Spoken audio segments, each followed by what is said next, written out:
तो show time explainer में आप सबका स्वागत है। मैं हूं हेमंत और आपके लिए लाया हूं एक ज़ॉम्बी की अमेजिंग सीरीज जिसका नाम है the last of us, season number 1 episode number 3। तो चलिए शुरू करते हैं। और अगर आपको बाकी एपिसोड्स देखने हैं तो प्लीज चैनल पे जाके चेकआउट करें, आपको वहां पर मिल जाएंगे प्लेलिस्ट के अंदर। तो चलिए शुरू करते हैं इस एपिसोड को, जहां पर हम देखते हैं जोल बहुत ज्यादा इमोशनल है। टेस की डेथ के बाद उसने अपने आप को सेक्रीफाइस कर दिया इन दोनों की जान बचाने के लिए, और वैसे भी वो इन्फेक्टेड थी। बट यहाँ पर कहीं ना कहीं जोल को लगता है कि ये सब एलिस की वजह से ही हो रहा है। बट एलिस एक्सप्लेन करती है कि उसमें उसकी कोई गलती नहीं है। उनने मिशन लिया था क्योंकि उन्हें बैटरी और ट्रक चाहिए था फायरफ्लाई ग्रुप से, तो उसने उसकी जान बचानी चाहिए क्योंकि उनकी डील हुई थी। उनने ये फैसला खुद किया था, इसमें उसकी कोई गलती नहीं है। और ये सुनने के बाद जोल वेस्ट की तरफ बढ़ने लगता है एलिस के साथ में, जहां पर वो पहले 10 माइल्स वेस्ट में चलने लग रहे थे बोस्टन से, जहां पर बोस्टन में उनका क्यूजी कैंप था जिसे वो छोड़कर आ चुके थे। और रास्ते में हम ब्यूटीफुल सीनरीज को देख पाते हैं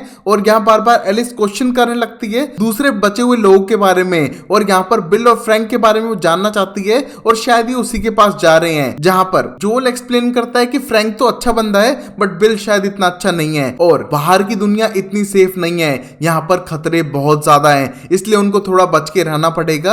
और थोड़ी दूरी बाद जोल एक अबेंडेंट स्टोर में रुकता है और पता चलता है कि ये उसका सीक्रेट बेस है, बट अब उसे लोकेशन फाइंड करनी होगी अपने गन और बाकी सामान को रखने की। जिस मोमेंट पे एलिस यहाँ वहां घूमने लगती है क्योंकि उसे कोई खतरा नहीं लग रहा था, और तभी जाती है एक बेसमेंट के अंदर और वहां पर उसे एक ज़ॉम्बी नजर आता है, जहां पर उस ज़ॉम्बी को कट करके देखना चाहती है कि उसके अंदर है क्या, क्योंकि वो फंसा हुआ है तो उन पर अटैक नहीं कर सकता है। बट तभी एलिस उसे जान से मार देती है। हम देखते हैं एलिस दिखने में तो भोली भाली सी है बट वो बहुत ही ज्यादा खतरनाक हो सकती है, क्योंकि उसने ज़ॉम्बी को ऐसे मार दिया जैसे को कुछ था ही नहीं। और वापस आने के बाद जोल को दिखाती है कि वो बेसमेंट में से कुछ लेकर आई है जो उसे वहां पर मिला था, जिसको देख के जोल ज्यादा इंटरेस्टेड नहीं था क्योंकि उसने अपना बेस खोला और अपनी गन वन उसके अंदर रख दी, क्योंकि उसके पास ज्यादा एमो नहीं है तो उसे यूज कर नहीं पाएगा, और जितना ज्यादा वेट होगा उसके लिए रास्ते में उतनी प्रॉब्लम होने वाली थी। और ये सारी गन रखने के बाद वो दोनों आगे बढ़ने लगते हैं, जहां पर बाहर निकल के वो अपनी जर्नी कंटिन्यू करते हैं। और यहाँ पर एलिस एक प्लेन को देख के बहुत ज्यादा एक्साइट थी कि क्या पहले टाइम में लोग प्लेन में भी जाते थे, क्योंकि जब से ज़ॉम्बीज़ का अटैक हुआ है सब कुछ थम सा गया है सब लोगों के लिए, और इसलिए एलिस कुछ ज्यादा एक्साइटेड नजर आ रही थी। बट जोल को कोई एक्साइटमेंट नहीं है, और एलिस के पूछने पे बताता है कि कुछ थ्योरीज है कि यहाँ पर कॉर्डसेप्स फंगस म्यूटेट होकर उनके फूड चेन के अंदर आ गया, जैसे कि चीनी, आटा, इन सब में, जो पूरी दुनिया भर में एक्सपोर्ट हो रहा था, और एक साथ सब लोगों ने वो कंज्यूम किया और 2-3 दिन में सबके अंदर वही सिम्टम्स नजर आने लगे। जहां पर फ्राइडे को ये सब कुछ शुरू हुआ था और मंडे तक सब कुछ खत्म हो चुका था, जिसको देखकर जोल बहुत ज्यादा निराश होने लगता है, क्योंकि उस दिन के बाद उसकी दुनिया ही पलट गई थी, जहां उसकी बेटी भी मर चुकी है और अब वो अकेला है। जिस मोमेंट पे वो एलिस को रास्ता बदलने के लिए कहता है, जहां पर एलिस कंफ्यूज है कि वो रास्ता बदलने के लिए उससे क्यों कह रहा है, बट वो तो देखना चाहती है आगे क्या है, जहां पर उनको बहुत सारे कंकाल मिलते हैं, जिसको देख के जोल एक्सप्लेन करता है कि वो उसे ये नहीं दिखाना चाहता था क्योंकि ये सारे लोगों को मार दिया था गवर्नमेंट ने, क्योंकि ओजी के अंदर इतनी स्पेस नहीं थी कि लोगों को रखा जा सके, और अगर जिंदा छोड़ देते थे ज़ॉम्बी में बदल जाते, जो सबके लिए सेफ नहीं था, तो उन लोगों को मार दिया जो एक्स्ट्रा थे। जिसको देखकर एलिस भी इमोशनल होने लगती है, और हमें नजर आता है एक फ्लैशबैक का सीन 2003 सितंबर 30 का, जहां पर मिलिट्री छोटे छोटे टाउन के लोगों को उनका घर छोड़ने के लिए कह रही थी और उनको सेफ प्लेस पे ले जाने के लिए सबको ट्रक्स में भर के ले जाने लग रही है। और यहाँ सब लोग कंफ्यूज्ड है कि उन्हें कहां पर लेके जाया जा रहा है, और सब लोग चुपचाप जा रहे थे। बट हम देख पाते हैं एक इंसान को जो अपने बेसमेंट में छुप के बैठा हुआ है और अपने सीसीटीवी कैमरास पे सब कुछ देखने लग रहा था कि किस तरह गार्ड्स घर घर चेक कर रहे हैं और किसी को भी नहीं छोड़ रहे थे वहां पर रहने के लिए, और सब लोग चुपचाप वहां से चले जाते हैं। और वो बंदा कोई और नहीं बल्कि बिल है, जो सारी प्लानिंग करके बैठा है, सारी गन, सारे हथियार, सारी सप्लाईज लेके बैठा हुआ था कि अगर ऐसा कुछ हो जाए तो उसके पास सारी सप्लाईज हो, एक सर्वाइवलिस्ट की तरह। और यहाँ पर सब लोग के जाने के बाद बाहर निकलता है गन लेकर और देख पाता है कि पूरा टाउन खाली है, और उसको लगता है कि अब ये टाउन उसका हो चुका है, और यहाँ पर अपना काम करना शुरू करता है। जहां उसने सारी सप्लाईज इकट्ठा कर ली थी, यहाँ पर गैस लाइन स्टार्ट कर चुका था, इलेक्ट्रिसिटी के लिए सोल्यूशन निकाल चुका है, सारा पेट्रोल कलेक्ट कर चुका है, और चारों तरफ फेंसिंग बनानी शुरू करता है। उसको पता था कि यहाँ पर कुछ तो बड़ी गड़बड़ होने वाली है, उसके लिए वो पहले से ही तैयार हो जाए, जहां पर वो अकेला ही ये सारी चीजें कर रहा था। और यहाँ बिल ने बहुत सारे ट्रैप भी सेट किए थे जिससे कि वो ज़ॉम्बी और दूसरे लोगों से सेफ रहे। और यहाँ पर उसके ट्रैप्स में बहुत बार ज़ॉम्बी मरते भी थे जिनको देख के एंजॉय करने लग रहा था और अपना खाना अकेले ही खा रहा है। और ऐसे ही टाइम बीतता जाता है, जहां 2007 में जब 4 साल उसे अकेले रहते हुए हो चुके हैं, उसे नजर आता है कि उसके ट्रैप में कोई गिर चुका है और यहाँ पर अपने गन लेके बाहर जाने लगता है। बट तभी अंदर से आवाज आती है कि वो इन्फेक्टेड नहीं है, उसे ना मारे और ना ही उसके पास कोई हथियार है। और अब इस गड्ढे से निकालने लगता है फ्रैंक नाम के बंदे को, जो बहुत ज्यादा एक्साइटेड भी है और थोड़ा डरा हुआ भी है, क्योंकि यहाँ पर वो बोल्ट्समोर ओजी कैंप के अंदर था बट वो पूरी तरह से तबाह हो चुका है और वो बोस्टन वाले कैंप की तरफ जाने लग रहा था। और यहाँ पर 2 दिन से उसने कुछ नहीं खाया है, वो कुछ खाने को दे दे तो ज्यादा बेटर है। बट यहाँ पर बिल बोलता है कि वो कुछ खाने को नहीं देगा और तुम्हें जिंदा छोड़ रहा है, बहुत बड़ी बात है, यहाँ से निकल जाओ, क्योंकि यहाँ पर अगर मैं तुम्हें खाना दे भी दूंगा तो शायद कल को तुम दूसरे लोगों को इन्वाइट कर लो या फिर दूसरे लोगों को इन्फॉर्म करो इस जगह के बारे में और यहाँ पर कोई फ्री खाना नहीं मिलता है। जिसको सुनने के बाद फ्रैंक बोलता है कि वो किसी को नहीं बताएगा और ये उसे प्रॉमिस करता है। जिस मोमेंट पे बिल उसे अंदर आने देता है, शावर लेने देता है और उसके लिए नए कपड़े भी लेकर आया था। जहां पर नए कपड़े पहनने के बाद पहली बात तो बहुत ज्यादा फ्रैंक एक्साइटेड है, क्योंकि इतने दिनों बाद उसे इतना कंफर्ट महसूस हुआ था। जहां पर वो अच्छे कपड़े पहनने के बाद नीचे बैठता है और बिल उसके लिए अच्छा खाना लेकर आया था जो शायद फ्रैंक ने लंबे टाइम से नहीं खाया है, जिसको देख के बहुत ज्यादा एक्साइटेड होने लगता है और देख पाता है एक पियानो को और वो उसकी तरफ जाने लगता है, जो बिल को बिल्कुल पसंद नहीं आया था। वो चाहता है कि ये खाना खाए और यहाँ से निकले, क्योंकि बिल को किसी से भी इंटरेक्शन करना इतना पसंद नहीं था। बट फ्रैंक उसके साथ वो पियानो बजाने लगता है और देखते हैं कि दोनों के बीच की करीबियां बढ़ती जा रही हैं, जहां पर फ्रैंक बिल को किस कर लेता है एक गाना गाने के बाद और दोनों रोमांटिकली इन्वॉल्व हो जाते हैं। जिस मोमेंट पर बिल अभी भी सस्पिशियस है और फ्रैंक समझ चुका है कि बाहर से तो स्ट्रॉन्ग बनकर दिखाता है बट यहाँ पर बिल बहुत ही ज्यादा सॉफ्ट हार्टेड है और यहाँ पर इनकी दोस्ती इंटीमेसी में बदल जाती है। और नेक्स्ट मोमेंट पे हम देखते हैं कि फ्रैंक रिक्वेस्ट करता है कि वो यहाँ पर सिर्फ इंटीमेट होने नहीं आया है बल्कि वो अब उसके साथ कुछ टाइम और बिताना चाहता है, जिसके लिए बिल बिल्कुल एग्री करता है। और धीरे धीरे टाइम बीतता है और अब बीत जाते हैं 3 साल, जहां पर अब बिल और फ्रैंक एक साथ रहने लग रहे थे और उनके बीच में फाइट हो जाती है, क्योंकि यहाँ फ्रैंक चाहता है कि अपने पूरे एरिया को अच्छे से क्लीन करे, डेकोरेट करे और उसके लिए उसे थोड़ा पेट्रोल और पेंट चाहिएगा, जिसके लिए साफ मना कर रहा था बिल कि वो अपने रिसोर्सेज को ऐसे वेस्ट नहीं करने देगा।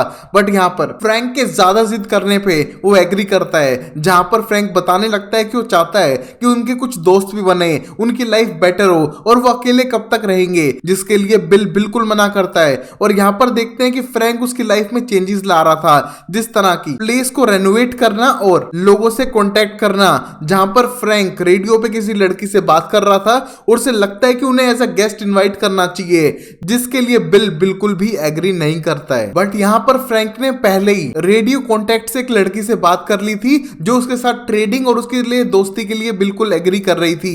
हम देखते हैं सब सुन के बिल को बिल्कुल भी अच्छा नहीं लग रहा था, बट वहां पर उसने बुला लिया उस लड़की को जो कोई और नहीं टेसा है, जो जोल के साथ वहां पर आ चुकी है। और यहाँ पर बिल अपनी गन नीचे रख ही नहीं रहा है, जो फ्रैंक को बिल्कुल पसंद नहीं आ रहा है। बट पता चलता है कि यहाँ पर बिल नहीं चाहता है कि कुछ बाहर के लोग आए जो उनके रिसोर्सेज को लूट लें। बट हम देखते हैं यहाँ पर जोल अकेले में साफ करता है कि वो उनके रिसोर्सेज लूटने नहीं आए हैं, वो सिर्फ दोस्ती चाहते हैं। तुमको जो चीजें चाहिए वो उन्हें देंगे और उसके बदले में थोड़ी बहुत चीजें लेंगे, ये ट्रेडिंग है। हम देखते हैं इसके लिए बिल पहले तो रेडी नहीं था, बट जोल एक्सप्लेन करता है कि तुम्हें दवाइयां चाहिए होंगी, तुम्हें बुक्स चाहिए होंगी और जितनी भी फेंसिंग है वो गलने लग रही है, तुम्हें एल्यूमिनियम वायरिंग चाहिएगी जो मैं तुम्हें लाकर दे सकता हूं। जहां पर फ्रैंक ने जाने से पहले टेसा को कुछ कपड़े भी दे दिए थे जो उनकी डील का हिस्सा थे, जिसको देख के टेसा और बाकी सब लोग खुश हैं एक्सेप्ट बिल, जो बिल्कुल भी खुश नहीं था कि यहाँ पर ट्रेडिंग होने लग रही है। बट तभी जोल एक्सप्लेन करता है कि वो उनसे फ्री में कुछ भी नहीं लेंगे और ऊपर से बिल को यहाँ पर सावधान रहना चाहिए क्योंकि गवर्नमेंट उन तक ना पहुंच सके, बट बाकी रेडर्स उसकी जगह को खत्म करने के लिए आने का पूरा ट्राई करेंगे।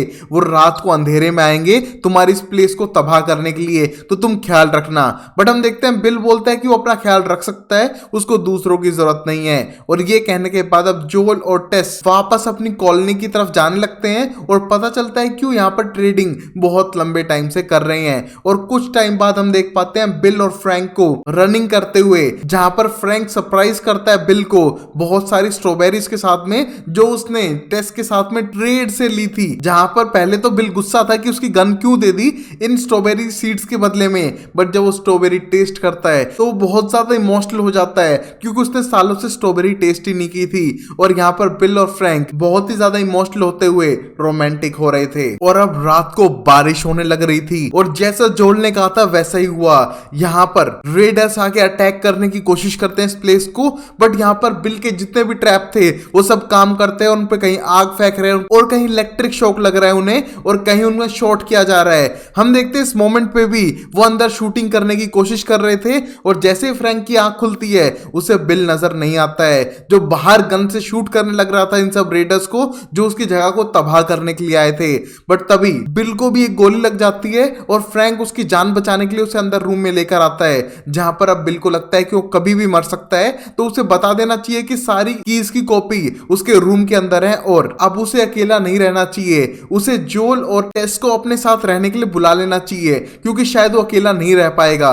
जिस मोमेंट पे फ्रैंक को लगता है कि ये सब ज्यादा ही टेंशन ले रहा है और वो इसकी गोली निकाल के उसे बचा लेगा और वैसा होता भी है। हम देखते हैं यहाँ पर अब बिल की जान बच चुकी थी और टाइम धीरे धीरे बीतने लग रहा था। जहां अब 10 साल और बीत चुके हैं और अब है 2023 जो प्रेजेंट टाइम चल रहा है, जहां पर अब फ्रैंक बीमार है और वो दवाइयों से भी सही नहीं हो रहा है, जिसको देख के थोड़ा डिप्रेस नजर आ रहा है। बट बिल उसकी पूरी केयर करने लग रहा था, जहां पर बिल उसका पूरा ध्यान रख रहा है और उसके साथ टाइम बिताने लग रहा था। और अब कुछ टाइम बाद हम फ्रैंक को देख पाते हैं जो पूरी रात सो नहीं पाया है। उसको शायद पार्किंसन डिजीज हुआ था जिसका कोई इलाज नहीं है। उसे पता है कि वो ऐसे ही धीरे धीरे मरने वाला है, उससे बेटर वो अपने आप को खत्म कर ले। वो पेनफुल लाइफ नहीं चाहता था। उसने जितना भी टाइम बिताया वो अमेजिंग था। जहां पर ये बातें सब बिल से शेयर करने लगता है और वो अपने आप को खत्म करना चाहता था दवाइयां ओवरडोज करने के बाद, जिसके लिए बिल बिल्कुल भी एग्री नहीं करता है और वो इमोशनल हो रहा था। बट तभी फ्रैंक समझाने लगता है कि यहाँ पर कोई डॉक्टर इसका इलाज नहीं कर पाया है। जब दुनिया सही थी तब भी इसका इलाज नहीं था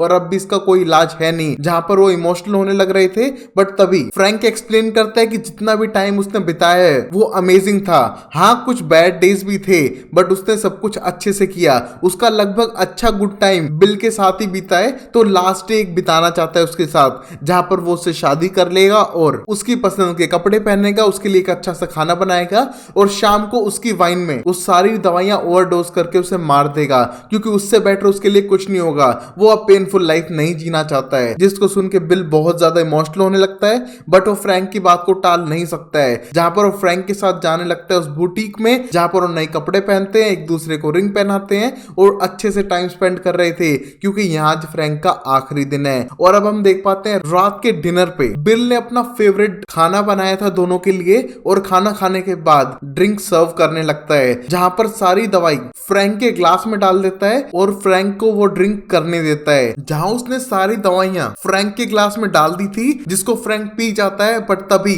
फ्रैंक को पता चल चुका था कि बोतल के अंदर भी और दवाइयां मिलाई हुई हैं जिससे कि बिल अपने आप को भी खत्म कर ले। जिसको देख के फ्रैंक को पहले तो बिल्कुल अच्छा नहीं लगता है बट बिल एक्सप्लेन करता है कि उसने जितना जिंदगी जिया अच्छे से जिया और वो फ्रैंक के साथ ही रहना चाहता था और यही उसकी पूरी जिंदगी थी। जहां पर दोनों ने अपने आप को ओवरडोज कर लिया है जिससे कि उनकी जल्दी मौत होने वाली थी। और इस मोमेंट पे दोनों बहुत ज्यादा इमोशनल होने लग रहे थे क्योंकि उन्होंने जब तक जिया एक दूसरे का साथ निभाया।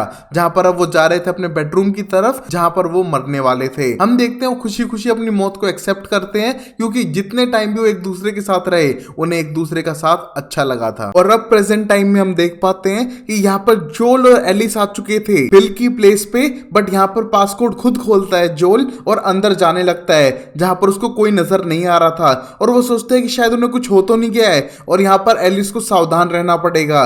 बट तभी वो देख पाते हैं कि वहां पर एक लेटर था और एक चाबी थी जो एलिस ने फाइंड की थी और यहाँ पर चारों तरफ जोल देखकर सीधा एलिस के पास आने लगता है, जहां पर एलिस लेटर पढ़कर समझ चुकी थी कि यहाँ पर बिल और फ्रैंक दोनों की मौत हो चुकी है और उस लेटर में लिखा था कि ये लेटर 99% जोल ही को मिलेगा क्योंकि उसके सिवाय जो भी इस एरिया में आएगा उसको उसको बिजली का झटका लगेगा और सिर्फ पासकोड जोल को ही पता था। तो यहाँ पर वो आ चुका है, तो वो लेटर पढ़े और जाने कि वो अपने बेडरूम के अंदर मर चुके हैं और प्लीज उसके गेट को ना खोले। उनने खिड़की पहले ही खोल दी है जिससे कि सारी स्मेल बाहर की तरफ चली जाए और उनको डिस्टर्ब ना किया जाए। और जितनी भी उसकी गन्स और प्रॉपर्टी है अब वो जोल से बिलोंग करती है और जोल को बात समझ लेनी चाहिए। जोल और उस जैसे इंसान दूसरे को प्रोटेक्ट करने के लिए बने हैं। जैसे कि उसे लगा था कि जब पूरी दुनिया खत्म होने पे थी वो अकेला खुश था, बट उसे मिला फ्रैंक जिसने उसकी जिंदगी बदल दी और यहाँ पर वो उसकी केयर करता रहा जैसे कि उसे टेस्ट की करनी चाहिए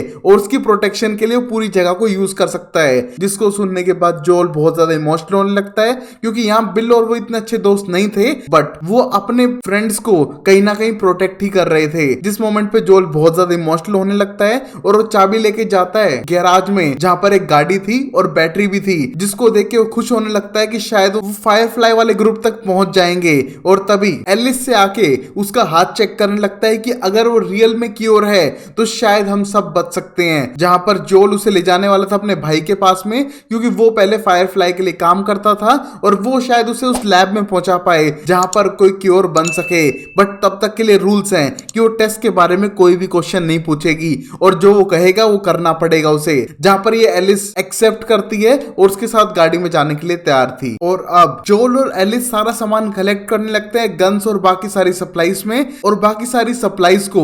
जिस मोमेंट पे एलिस देखती है कि ये बंदा तो जीनियस था बिल, इसने सारा प्लान करके रखा हुआ था। बट यहाँ पर जोल बोलता है कि थोड़ा संकी भी था बट कोई नहीं, जितना सामान हो सके उनको ले लेना चाहिए। और यहाँ पर एलिस गर्म पानी को देख के बहुत ज्यादा एक्साइटेड है कि वो अब फ्रेश होकर यहाँ से चलेंगे। और हम देखते हैं जैसे ही वो बात करके आती है वो यहाँ चीजों को देख रही थी और देख पाती है गन जो ड्रॉर में रखी हुई थी और चुपचाप अपने बैग में रख लेती है बिना जोल को बताए। और अब ये जाने वाले थे कार में क्योंकि अब कार की बैटरी चार्ज हो चुकी थी। और जैसे वो यहाँ से निकलने लगते हैं जोल देख पाता है कि एलिस पहली बार एक गाड़ी में बैठी है और उसको देख के बहुत ज्यादा एक्साइटेड है। और तभी जोल उसकी सीट बेल्ट लगाता है जिससे कि वो आगे के सफर के लिए जा सके। जहां पर ये गाड़ी कुछ खास अच्छी तो नहीं है बट उनके पास कोई बेटर ऑप्शन था नहीं। और अब यहाँ से वो निकलने लगता है रिमोट से गेट खोलते हुए और जैसे वो चले जाते हैं गेट अपने आप बंद हो जाता है और हमको खिड़की नजर आती है बिल और फ्रैंक की जहां पर वो दोनों एक दूसरे के साथ मर चुके थे। और यहाँ पर अब सफर कंटिन्यू होता है जोल और एलिस का, जो अपने भाई टॉमी को ढूंढने वाला है जो फायरफ्लाई ग्रुप के लिए काम कर चुका है। तो देखते हैं आगे होता है क्या अगले एपिसोड में। तब तक के लिए वीडियो को लाइक करें, चैनल को सब्सक्राइब करें और देखते रहें show time explainer amazing series के लिए। तब तक के लिए टेक केयर, बाय बाय, साइनर एंड टाटा।